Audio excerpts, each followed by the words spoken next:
नमस्कार प्यारे बच्चे, स्वागत है आप लोगों का अपने परिवार कोसी ऑनलाइन क्लासेस पर।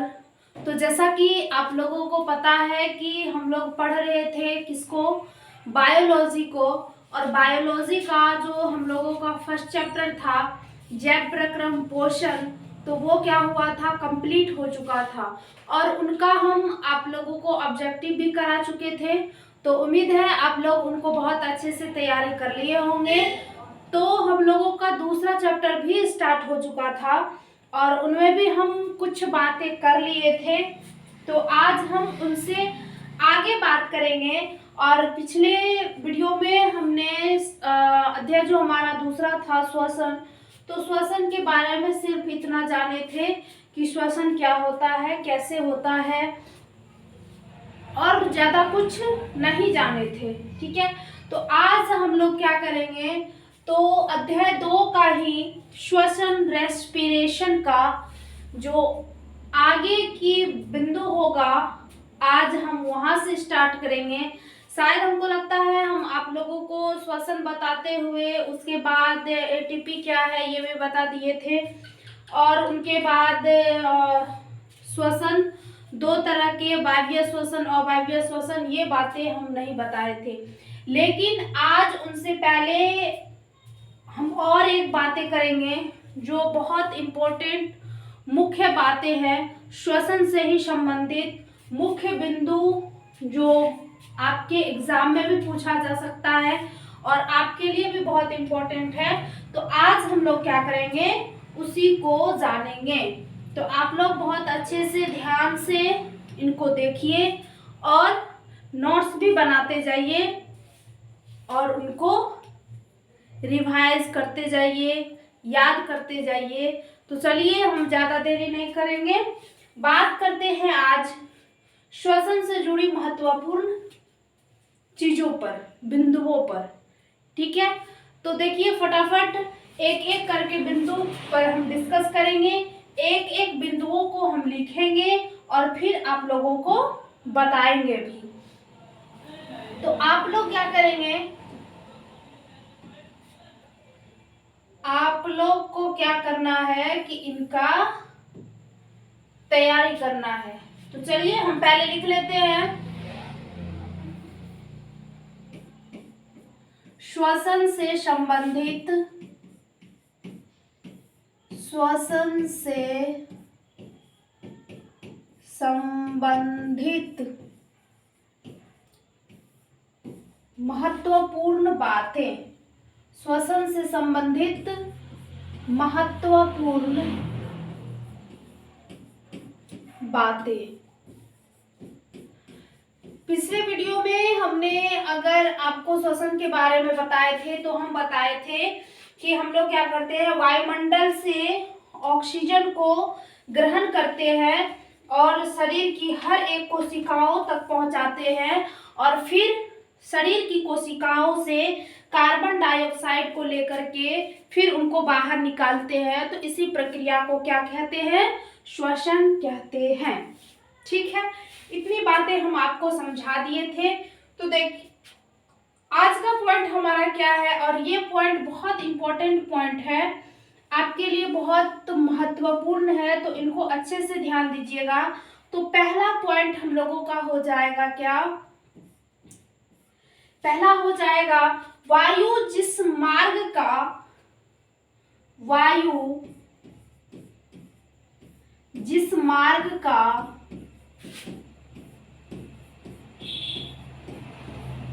मार्ग का अनुसरण करती है,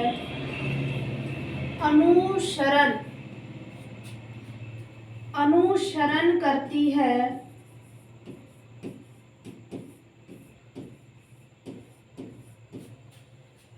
उसे श्वसन मार्ग कहते हैं, उसे श्वसन मार्ग कहते हैं।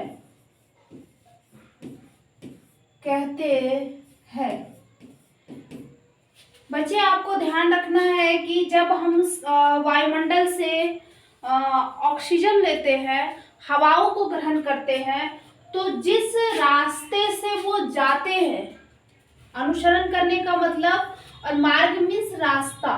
तो जिस रास्ते से वो जाते हैं उनको क्या कहते हैं, श्वसन मार्ग कहते हैं। ये हुआ आपका पहला बिंदु, बहुत अच्छे से याद रखना। श्वसन हम बता चुके हैं, तो पहला बिंदु भी आपको समझ में आ गया होगा। अगला देख लीजिए क्या है। अगली बातें है श्वास ग्रहण करने, श्वास ग्रहण करने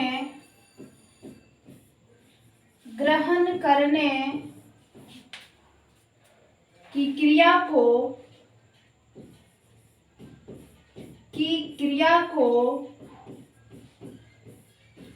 क्या कहते हैं, श्वास ग्रहण करने की क्रिया को निश्वास या क्या कहते हैं, उच्छ्वास, निश्वास या उच्छ्वास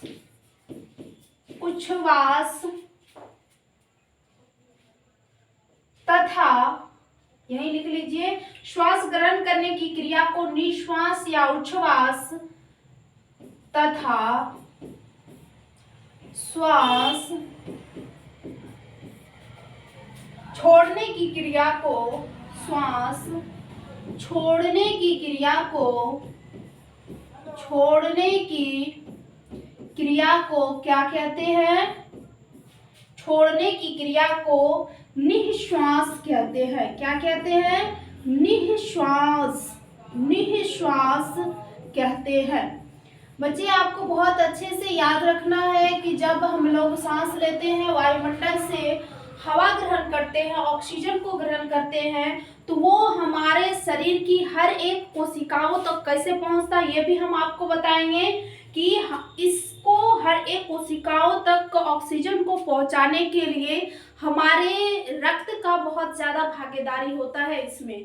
और उसके बाद हर एक कोशिकाओं से जो CO2 होते हैं उनको भी बाहर निकालने का काम किसका होता है, वो रक्त ही कहाँ तक पहुंचाते हैं, हमारे फेफड़े तक पहुंचाते हैं, किसको, CO2 को। और उसके बाद वो फिर क्या होते हैं, बाहर होते हैं। तो याद रखना है आप लोगों को कि श्वास ग्रहण करने की क्रिया को, आपसे क्वेश्चन कई बार पूछा हुआ है ये कि श्वास ग्रहण करने की क्रिया को क्या कहते हैं, निश्वास या उच्छ्वास, और श्वास छोड़ने की क्रिया को क्या कहते हैं, निःश्वास कहते हैं। बहुत अच्छे से आपको इसको याद रखना है, ठीक है। आगे देखिए कि आगे की बात क्या है। आगे आप देखिए, आगे की बात, अगला पॉइंट,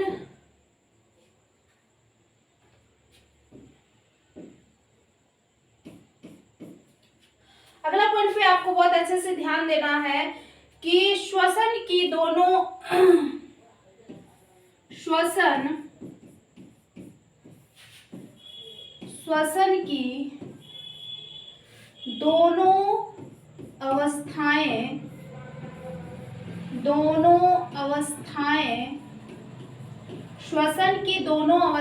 कहने का मतलब कि ग्रहण करना और छोड़ना, श्वसन की दोनों अवस्थाएं उच्छ्वास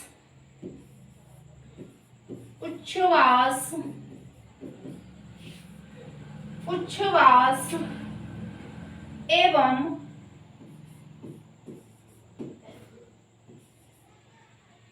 पक्षवास,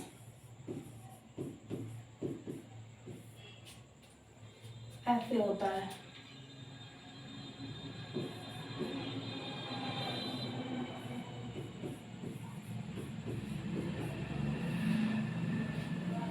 पक्षवास मिलकर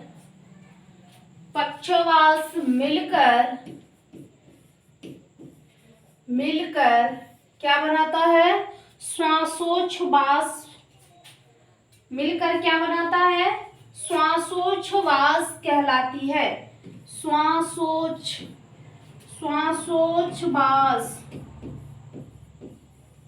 श्वासोच्छ्वास कहलाती है। याद रखना है आपको कि जब हम सांस लेते हैं, और यहाँ ऐसे भी हो सकता है कि सांस लेने और छोड़ने की प्रक्रिया को क्या कहते हैं, सांस लेने और छोड़ने की प्रक्रिया को क्या कहते हैं, तो श्वासोच्छ्वास कहते हैं। ये दोनों अवस्थाएं जो होती है, सांस लेना और छोड़ना, इन दोनों अवस्थाओं को सम्मिलित रूप से क्या कहा जाता है? श्वासोच्छ्वास कहा जाता है। कई बार ये क्वेश्चन पूछा हुआ है, तो आपको भी बहुत अच्छे से इनको याद रखना है। आगे देखिए कि आगे की बात क्या है। आगे की बात है, अगला पॉइंट ध्यान देना है आपको। श्वसन की क्रिया, श्वसन की क्रिया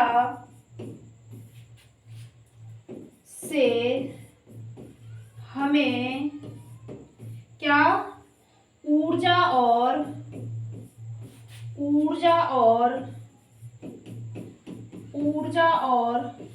ऊष्मा मिलती है। ऊष्मा मिलती है। ऊर्जा और ऊष्मा मिलती है।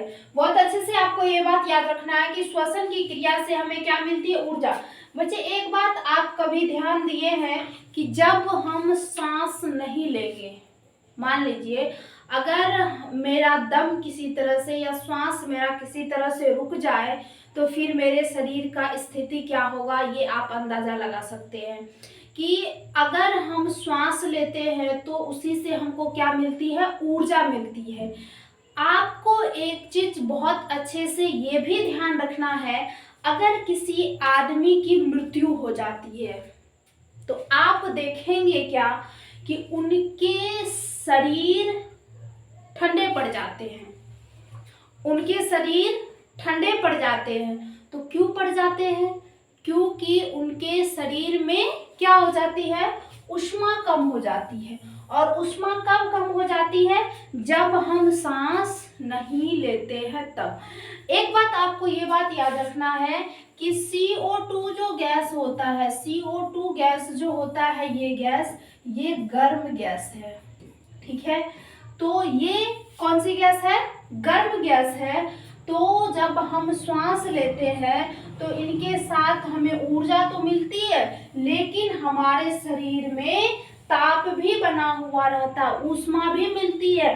तो जिससे आपको ये बात पता चल गया होगा कि जब हमारे या किसी के बॉडी का अंत हो जाता है, श्वास उनके रुक जाते हैं, तो उनमें ना तो ऊर्जा मिलती है और ना ऊष्मा मिलती है। आप देखेंगे कि उनके शरीर एकदम से ठंडे पड़ जाते हैं, तो वो भी श्वसन का ही एक कारण है। तो आपसे पूछा जा सकता है कि जब हम सांस लेते हैं तो श्वसन क्रिया के समय हमें क्या क्या चीजें प्राप्त होती है? तो ऊर्जा भी मिलती है और ऊष्मा भी मिलती है। चलिए अगले पॉइंट पे हम बात करेंगे, और ये पॉइंट आपके लिए बहुत इंपॉर्टेंट है, ये बात आप याद रखिएगा। चलिए अगला पॉइंट है आपका, क्या श्वसन के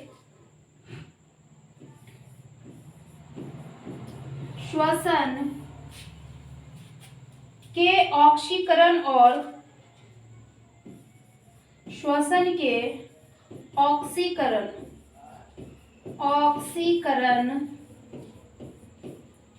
श्वसन के ऑक्सीकरण और ऊष्माक्षेपी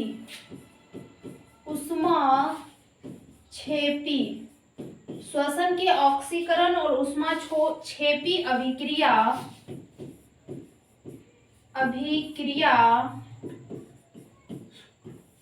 ऊष्माक्षेपी अभिक्रिया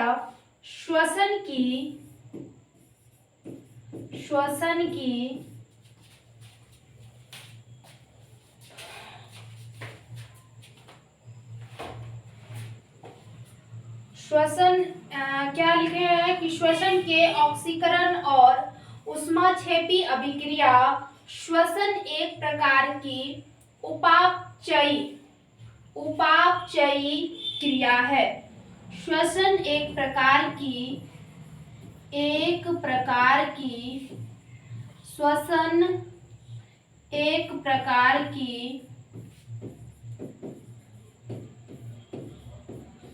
उपापचयी अभिक्रिया है।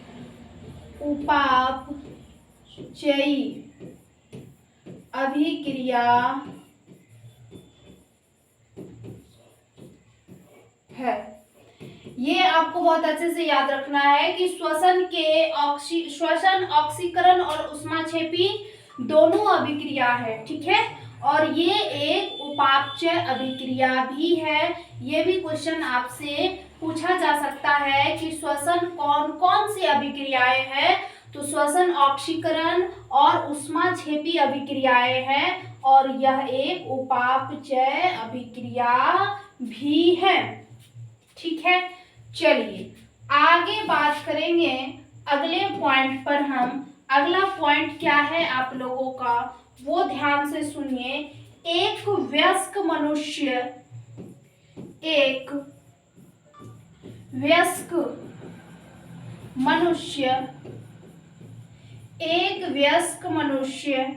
क्या एक मिनट में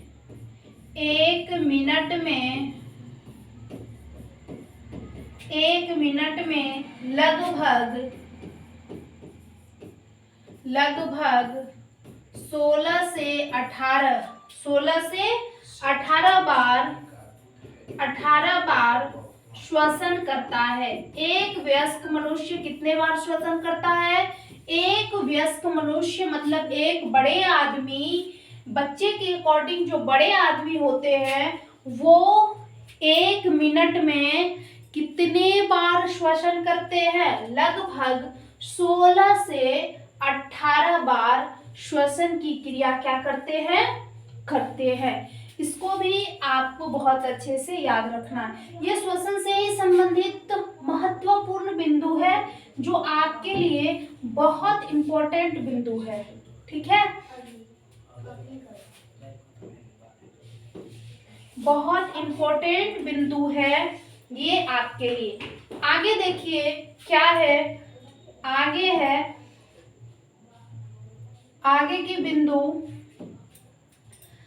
आगे बिंदु है कि सोया हुआ इंसान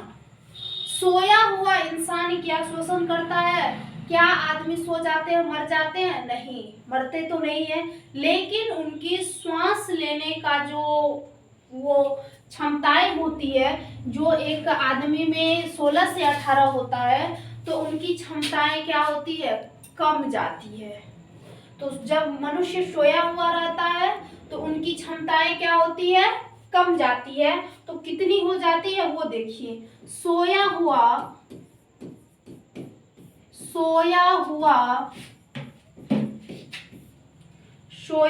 इंसान या मनुष्य, सोया हुआ इंसान 1 मिनट में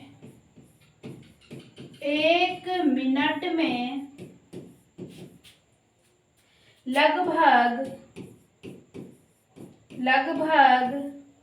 12 बार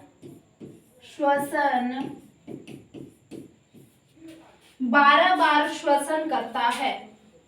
12 बार श्वसन करता है, ठीक है। अब देखिए जैसा कि 16 से 18 हो गया, तो जब मनुष्य सोया हुआ रहता है तो फिर उनकी श्वसन क्षमताएं क्या होती है? घट जाती है। तो कितनी हो जाती है? 12 बार। लगभग कितना? 12 बार। लेकिन देखिए एक बच्चे की श्वसन क्षमता कितनी होती है वो भी आपको हम बता देते हैं। यही लिख लीजिए कि छोटा बच्चा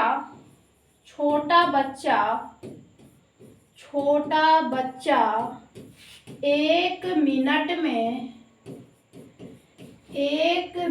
में क्या?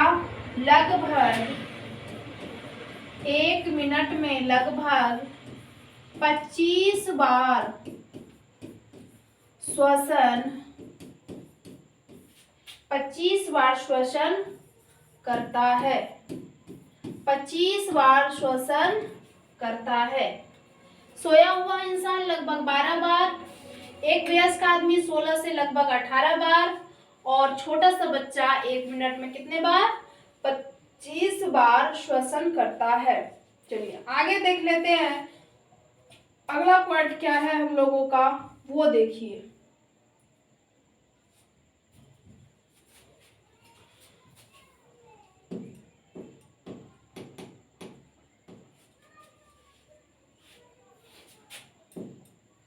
अगला पॉइंट क्या है वो देख लेते हैं। अगला पॉइंट है हम लोगों का मनुष्य का श्वसन अंग क्या होता है। मनुष्य का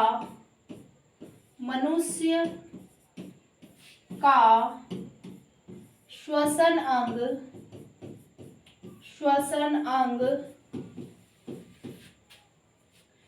फेफड़ा एवं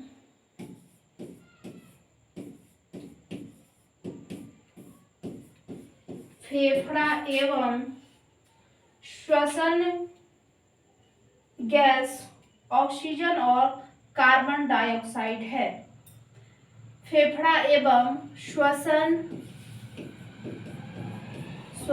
गैस क्या ऑक्सीजन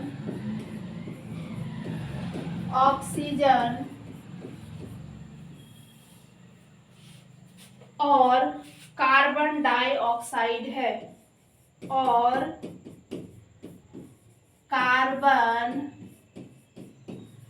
डाइऑक्साइड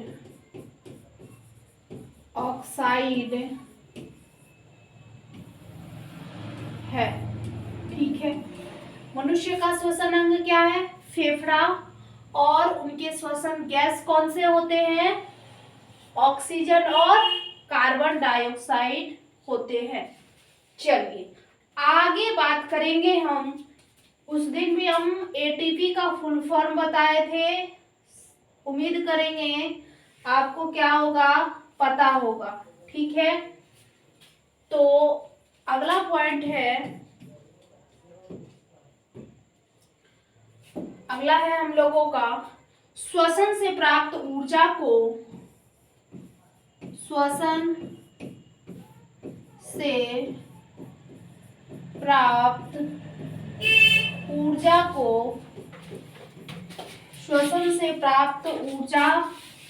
को जैव ऊर्जा या इसी को जैव ऊर्जा को ही एटीपी। तो आपसे पूछा जा सकता है कि जैव ऊर्जा किसे कहते हैं, तो एटीपी हो जाएगा। एटीपी को जैव ऊर्जा कहते हैं, कहा जाता है। ठीक है, श्वसन से प्राप्त ऊर्जा को श्वसन के द्वारा जो आपको ऊर्जा मिलती है तो उसको क्या कहते हैं, जैव ऊर्जा कहते हैं। और जैव ऊर्जा को ही एटीपी कहते हैं। और आपको हम एटीपी का फुल फॉर्म बताए थे, क्या होता है एटीपी का फुल फॉर्म, एडिनोसिन ट्राइफॉस्फेट। तो इसका मतलब है कि जब हम श्वास लेते हैं तो वो हमारे ऊर्जा में काम आती है, उसी को क्या कहते हैं, एटीपी कहते हैं। चलिए अब बच्चे आपको एक बात और याद रखना है, क्या,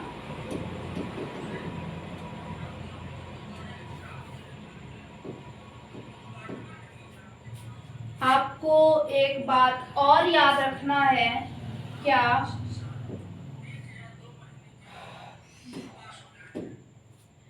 कि जब हीमोग्लोबिन के साथ ऑक्सीजन मिलते हैं तो उसको क्या कहते हैं, और जब हीमोग्लोबिन के साथ कार्बन डाइऑक्साइड यानी CO2 मिलते हैं तो उसको क्या कहते हैं। इससे पहले भी हम क्लास जब भी स्टार्ट किए थे तभी हम बताए थे आपको कि हमारे बॉडी में जो हर एक कोशिकाओं तक ऑक्सीजन पहुंचता है तो वो कौन ले जाते हैं, हीमोग्लोबिन हमारे रक्त ले जाते हैं। तो यहाँ हम एक पॉइंट लिख लेंगे, क्या है, बहुत अच्छा सा पॉइंट है, हमारे शरीर में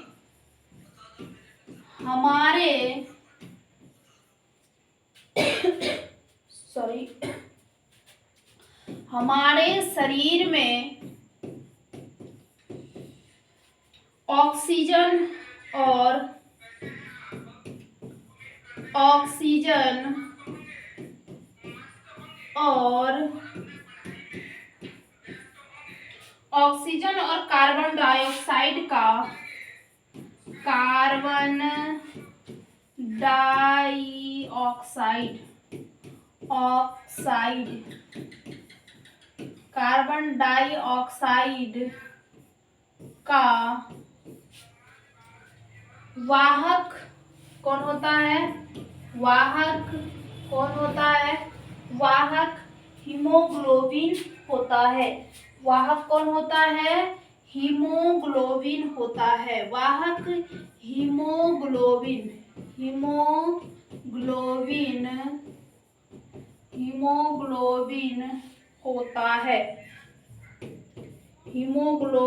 होता है। चलिए, ये बात आपको बहुत अच्छे से याद भी रखना है और समझ भी लेना है। अब बात आती है कि हीमोग्लोबिन के साथ अगर ऑक्सीजन रहते हैं तो उसको क्या कहते हैं? Oxy haemoglobin. और अगर कार्बन डाइऑक्साइड के साथ क्या रहते हैं? हीमोग्लोबिन रहते हैं तो उसको क्या कहते हैं? Carboxy haemoglobin. ठीक है, तो देखिए हम आगे बात यही कर लेते हैं, आपको भी याद रखना है इनको। तो यहाँ आप लिख लेंगे बहुत अच्छे से, क्या? Haemoglobin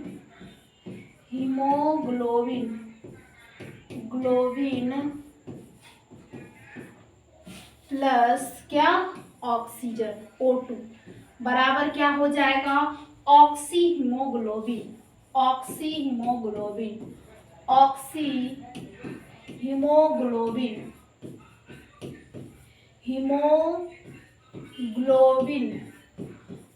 haemoglobin. ठीक है, चलिए, क्या हीमोग्लोबिन के साथ अगर ऑक्सीजन रहेंगे उनको क्या कहेंगे? ऑक्सी हीमोग्लोबिन कहेंगे।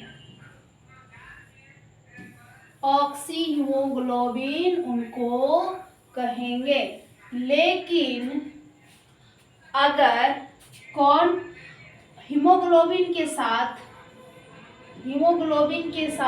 कौन? हीमोग्लोबिन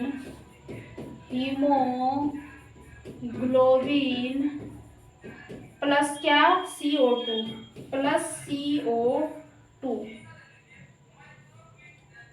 CO2 तो क्या बनाएंगे? Carboxy haemoglobin.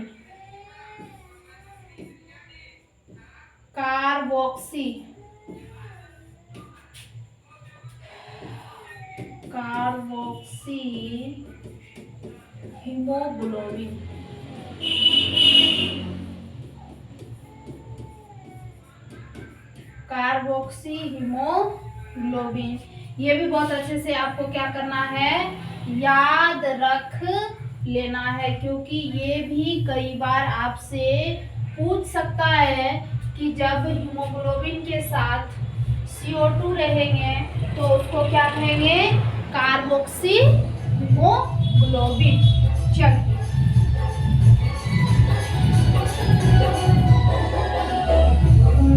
चलिए, अब आगे बात करेंगे हम क्या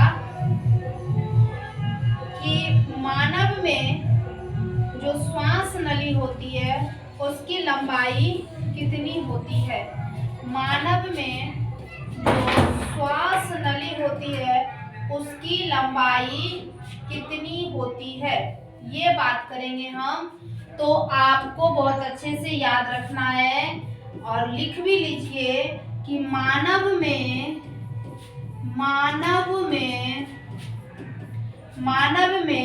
श्वास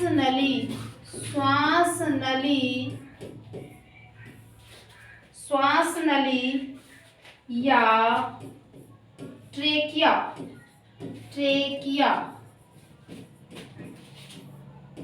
श्वास नली या ट्रेकिया 11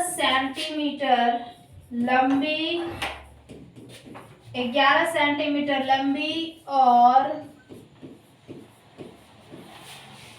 16 mm व्यास की होती है, व्यास की होती है।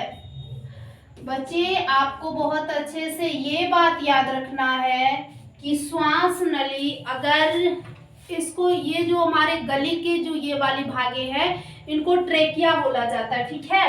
तो अगर मान लीजिए हमारे नाकों को काट लिया जाए या हमारे नाक किसी तरह से कट जाते हैं तो क्या हम मर जाएंगे? नहीं मर सकते हैं। हम किससे सांस लेते रहेंगे? ट्रेकिया से सांस लेते रहेंगे। आप देखे होंगे एक क्या कहते हैं, कॉकरोच भी होता है, वो भी ट्रेकिया से सांस लेता है। उनके मुंडी को भी काट दीजिएगा फिर भी वो जिंदा ही रहता है। तो उनकी जो ट्रेकिया होती है ना, उनसे वो क्या करते हैं? सांस लेते हैं, ठीक है। अब देखिए कि यहाँ तक आपको हम बता दिए कि मानव में श्वास नली या ट्रेकिया की लंबाई कितनी होती है? 11 सेंटीमीटर लंबी और 16 व्यास वाली चौड़ी होती है। ज़्यादातर चौड़ी नहीं पूछी जाती है, तो अगर पूछी जाएगी तो कोई बात नहीं है, आप बता देंगे, ठीक है। तो हम ज़्यादा बहुत बड़ा नहीं करेंगे वीडियो को, आज यहीं एंड करते हैं। तो मिलेंगे आपको इससे आगे जो हम लोगों का बिंदु है उस बिंदु के साथ अगले वीडियो में। तब तक इसको अच्छे से देख के समझ करके नोट्स बना करके तैयारी करना है। तो मिलेंगे अगले वीडियो में, तब तक के लिए जय हिंद।